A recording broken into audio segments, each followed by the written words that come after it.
Olá, povo abençoado, graça e paz, tudo bem? Aqui é o Pastor Alberto, esse é o canal Falando de Graça. Seja muito bem-vindo, que Deus abençoe grandemente sua vida.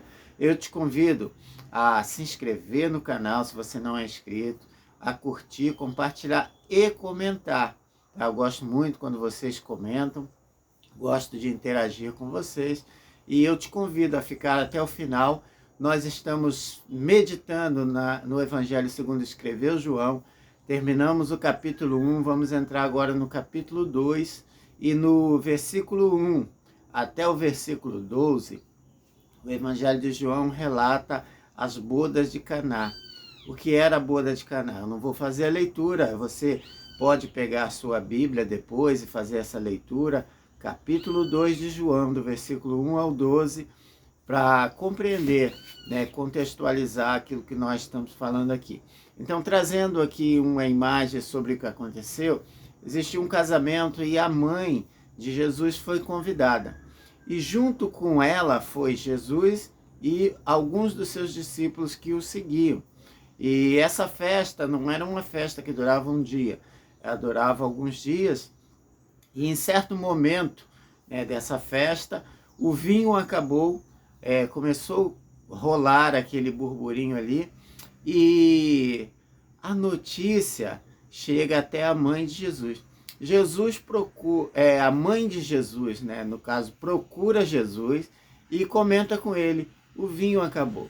Jesus responde a ela: o que eu tenho a ver com isso? Ele era apenas um convidado e ele estava ali, mas a mãe dele sabia o que ele podia fazer. E ela responde: fazei tudo o que ele vos mandar.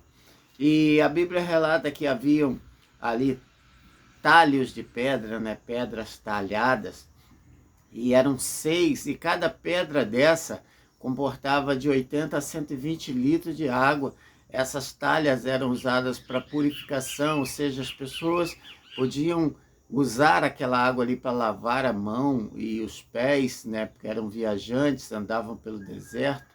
Imagina como ficava o seu corpo, seu rosto, seus pés, suas mãos, e era desse jeito. Então, a Bíblia vai dizer, ou relata, que o Jesus, ele manda encher aquelas pedras. Então, se ele manda encher, elas estavam vazias. Manda colocar água naquelas pedras.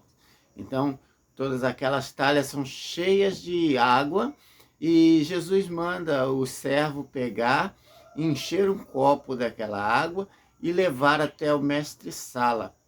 Mestre-sala poderia ser chamado nos nossos dias como o sommelier, a pessoa responsável por provar o vinho. E quando aquele homem recebe aquele copo de água, prova, ele fica admirado, porque o normal era numa festa servir o melhor vinho no início, e quando todos estivessem embriagados ou já altos, pelo álcool, e serviam um vinho de melhor qualidade. Mas quando ele provou aquele copo que foi servido a ele, ele ficou admirado pela qualidade do vinho, tão gostoso e precioso que era, e ele chama o noivo e diz: normalmente é servido o pior vinho o melhor vinho antes e depois o vinho de menor qualidade. Você fez o contrário. Você está servindo agora o melhor vinho. E a festa continua.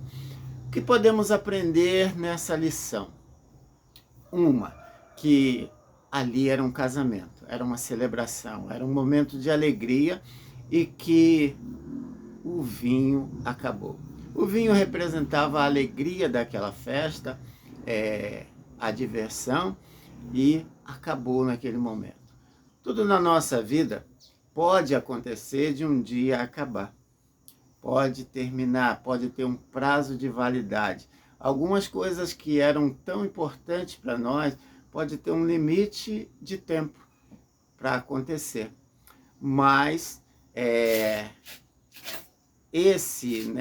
essa é uma realidade que pode ser mudada. Nós vamos falar sobre isso. A outra coisa é que seria uma vergonha para aquele casamento, para aquelas famílias, não ter mais vinho para continuar a festa.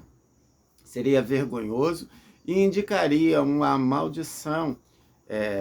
Eles tinham uma crença que, se acontecesse algo ruim durante a festa, provavelmente a vida deles, o casamento não seria bom, teriam problemas, tá? Então, isso também faz um apontamento. E o que acontece? Nós também lemos aqui que foi colocado nas talhas água, mas quando o mestre Sala provou, não era mais água, era vinho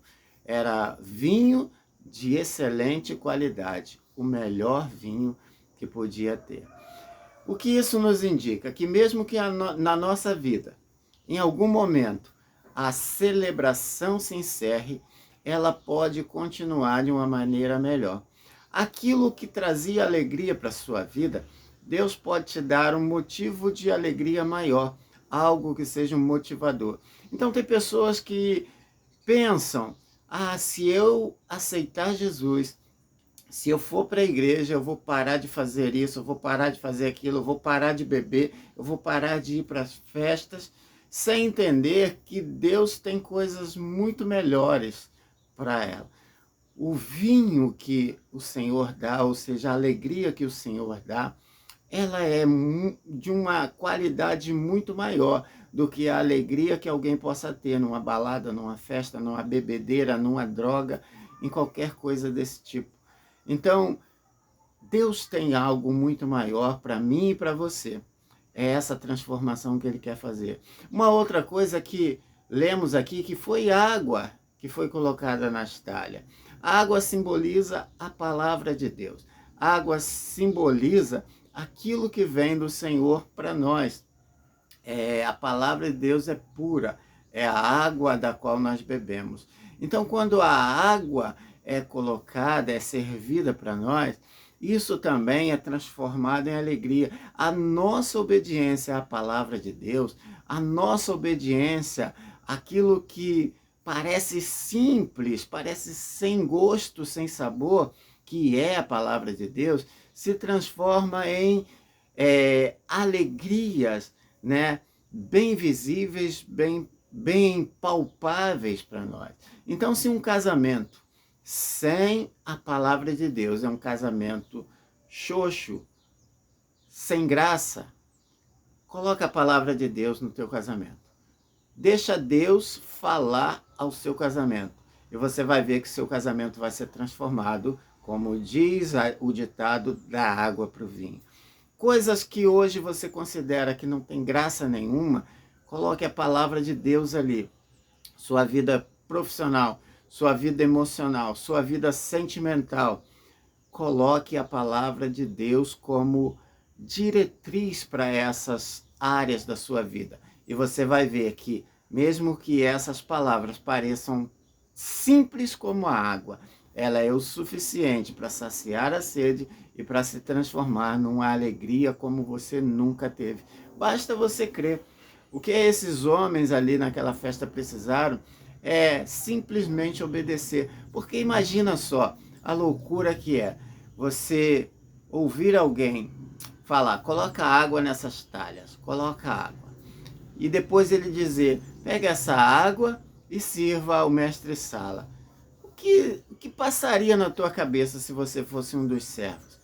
Você iria estar imaginando o que ele vai fazer? O que ele está pensando? Mas quando fizeram isso, simplesmente obedeceram, o milagre aconteceu. Então eu digo para você nesse dia, a base do milagre, ou o fundamento do milagre é a obediência. Obedecer a palavra de Deus. Derrame água sobre as suas talhas. Derrame água em abundância sobre as suas talhas, porque Deus ele tem o poder de transformar aquilo que parece sem graça num resultado poderoso como você nunca experimentou até hoje. Eu te convido, eu te desafio a colocar a palavra de Deus na tua casa, na tua família, na tua vida, no teu casamento, na tua profissão, na tua vida religiosa. Coloque a palavra de Deus, simplesmente obedeça tudo que está ali, porque essa palavra é milagrosa. E aquilo que parece sem graça vai se tornar na maior alegria que você possa experimentar. Eu creio assim. E você crê? Se você crê, faça isso. Coloque a palavra de Deus, medite na palavra de Deus, porque essa palavra, a palavra de Deus, criou todas as coisas. E mudar um diagnóstico, mudar uma situação, mudar algo que você acha que encerrou, a palavra de Deus é a que ressuscita mortos, é a que traz à vida aquilo que estava morto. Se tem algo na tua vida que está morto, clame, peça para que a palavra de Deus venha sobre a tua vida.